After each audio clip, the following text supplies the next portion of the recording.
त्यातला हा एक भाग म्हणून किल्ला या ठिकाणी बांधलेला आहे। पिंपळगाव राजा हा 1595 पासून मुख्य परगणा होता। मुघलांनी ज्यावेळेस वऱ्हाड प्रांत जिंकला त्यावेळेस पिंपळगाव राजा परगण्याची निर्मिती केली। 1595 पासून जो महसूल गोळा होत होता तो पिंपळगाव राजालाच ठेवला जात होता। परंतु पिंपळगाव राजा हे नेहमी आक्रमणाच्या मधात असल्यामुळे जसं मुघलांची फौज हे बुरहानपूर मार्गे बाळापूर मार्गे जालना या परिसरात जात होती, त्यामुळे नेहमी 1-1, 2-2 लाख सैन्य पिंपळगाव राजा मार्गे होत जाताना त्या ट्रेझरीवर हल्ला होऊ नये म्हणून पिंपळगाव पासून 13 किलोमीटर अंतरावर हा किल्ला बांधण्यात आला। या ठिकाणी आधी मातीची गडी होती, परंतु ज्यावेळेस नागपूरकर भोसले राजांचा उदय झाला, रघुजीराजे भोसले द्वितीय यांनी 1791ला या किल्ला बांधकामाची सुरुवात केली आणि 1795ला या किल्ल्याचं पूर्ण बांधकाम झालंय। म्हणजे हा जो किल्ला दिसतो हा 1795ला पूर्ण स्वरूपात बांधलेला किल्ला आहे।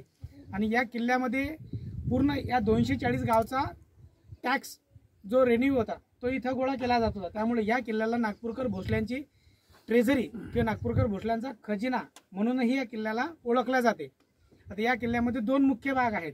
एक पहिला जो भाग आहे तो पहिला भाग एंट्री म्हणजे गेस्ट हाऊस जसा आपल्या घरामध्ये असते तसा आहे आणि आतमधला हा मूळ किल्ला आहे। हा किल्ला आधी त्यावेळेस दुमजली होता।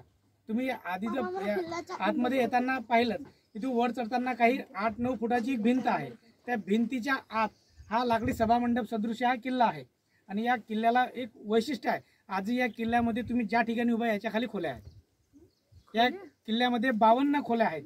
पैकी काही खोल्या ज्या बाहेरच्या परकोडाच्या दिशेने निघतात त्या बंद केलेल्या आहेत, काही लोकांनी त्यामध्ये आपल्या उपयोगासाठी आणल्या, पण किल्ल्याच्या आतमध्ये आजही 8 खोल्या आपल्याला अस्तित्वात आहेत। आपल्याला त्या खोल्यामध्ये जाता येते। मग त्या खोल्या बांधकाम करण्याचं 2 महत्त्वाची कारणं होती, शस्त्रसाठा लपवणे, धान्य लपवणे आणि टॅक्स जो पैसा आहे जे संपत्ती आहे ती लपवण्याचं कार्य त्या खोल्यांमध्ये केलं जायचं। काही निवासस्थानंही होती आणि या निवासस्थानांचा उपयोग हा राहण्यासाठी होत होता। 1791 पासून नागपूरकर भोसल्यांची जे चिटणवीस आहेत, चिटणीस म्हणजे ज्याला सचिव म्हणतो, ते या प्रांतामध्ये नेहमी यायचे। रघुजीराजे भोसले आणि किल्ल्याचा फार जवळचा संबंध आहे। नागपूरकर भोसल्यांच्याच पूर्णता शेवटपर्यंत 1853 पर्यंत हा किल्ला नागपूरकर भोसल्यांच्याच अखत्यारीत राहिला।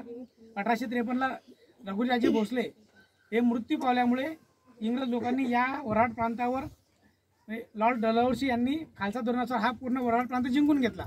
नंतर काही काळ या किल्ल्यावर इंग्रजांचाही वरकुंभ राहिलेला आहे। आता किल्ला हा पाहता पाहता आपल्याला आणखी